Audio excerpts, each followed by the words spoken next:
Due to the overwhelming number of requests to do more videos on Adventure Time, I decided that I would make another video, although I didn't really know what to write about, so today I'm going to be sharing a theory from Gunter Fan 1992 on Tumblr and on Reddit. This is the Adventure Time Mythology 101 class. In time primordial, there was nothing, and before there was nothing, there were monsters. These were not your typical monsters. These creatures, primeval demons, were huge, dangerous, and completely evil. They were concerned with nothing more than ultimate destruction. They writhed in a seemingly endless pale yellow sea of hatred, immorality.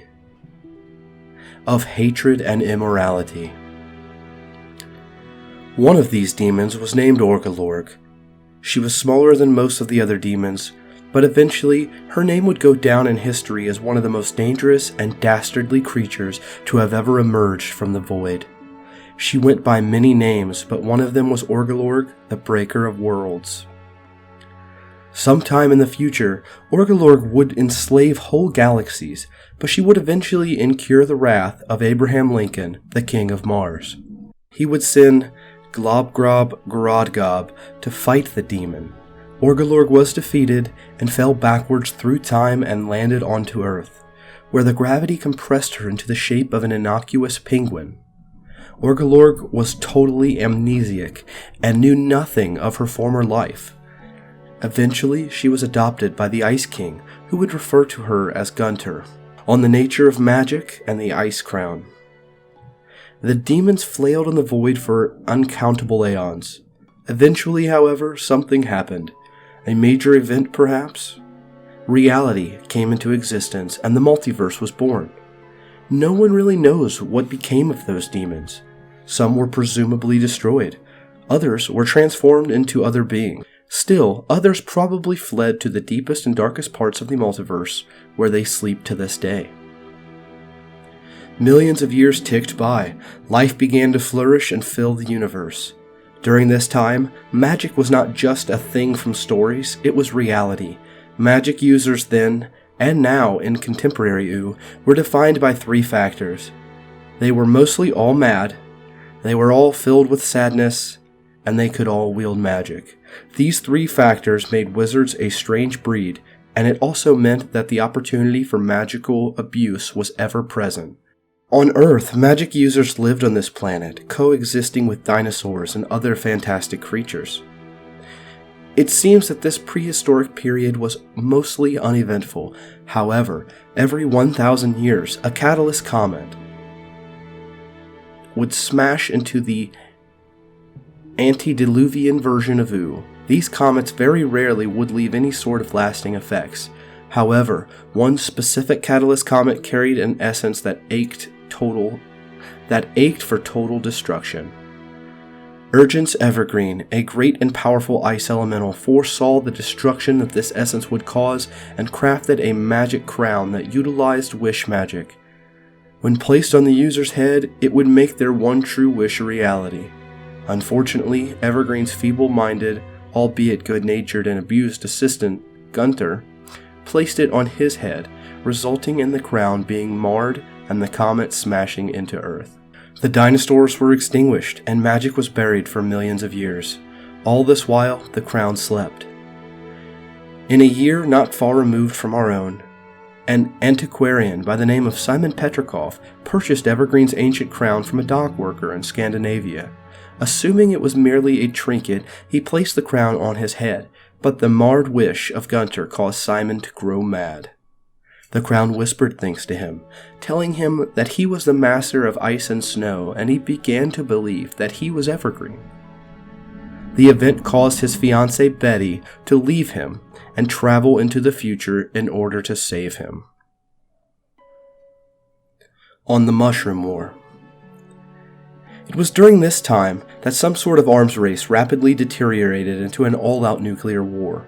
No one is entirely sure how this war progressed, but what is known is that one of the belligerent nations crafted a weapon known only as the mushroom bomb, presumably made from the essence that, when detonated, caused the Lich to come into being.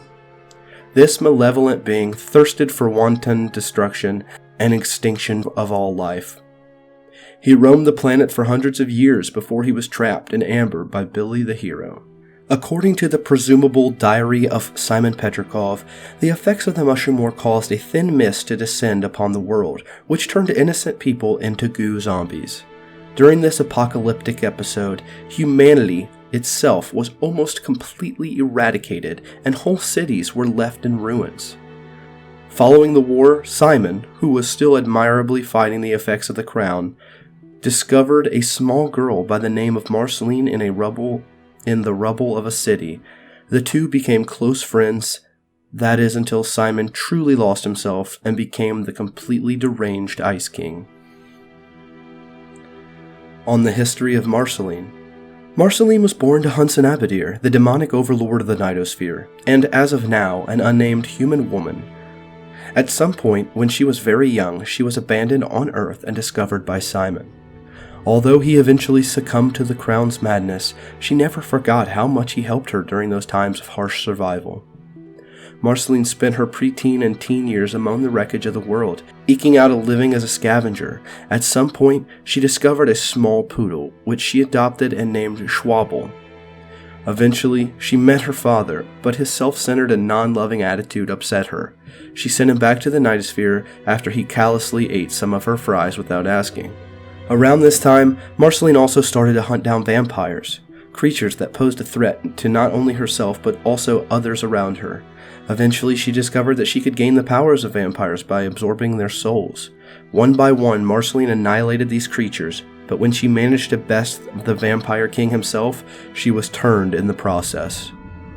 Marceline's history after she was turned and before she met Finn and Jake is clouded in mystery. Sometime during these hundreds of years, she befriended and possibly fell in love with, depending on who you talk to, Princess Bubblegum.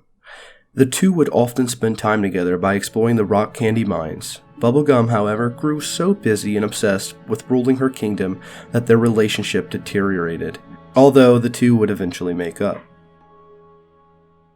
On the origin of Princess Bubblegum.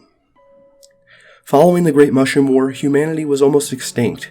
Radiation mutated organisms, and most notably magic re-entered into the world, now known as Ooo. During this intermittent time, a semi-sentient piece of gum gave rise to the more familiar Princess Bubblegum and her brother Nettie. The two candy-based creatures responded differently to the world around them, with Bubblegum being more optimistic and Nettie being more scared and anxiety-ridden. Nettie eventually learned that he could soothe his anxieties by suckling on a small tree. Bubblegum, wanting to protect her brother, decided to construct a kingdom around this tree. Thus, the Candy Kingdom was born.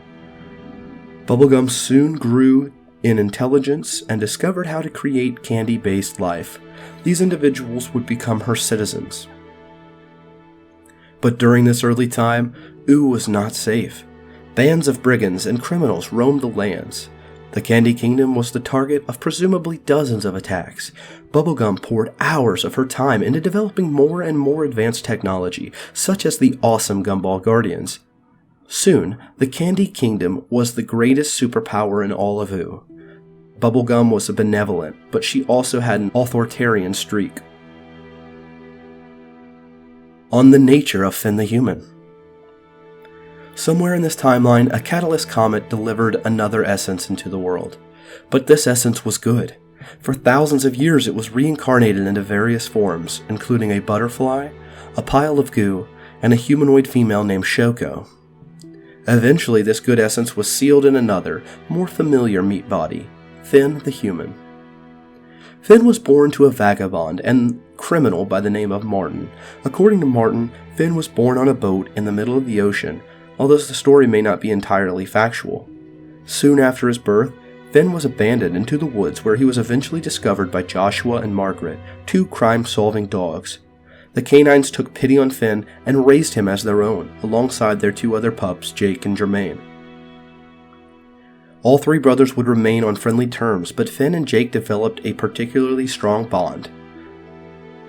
The two would live together for 16 plus years of their life, most of that time spent in a tree fort that had originally belonged to Marceline the Vampire Queen.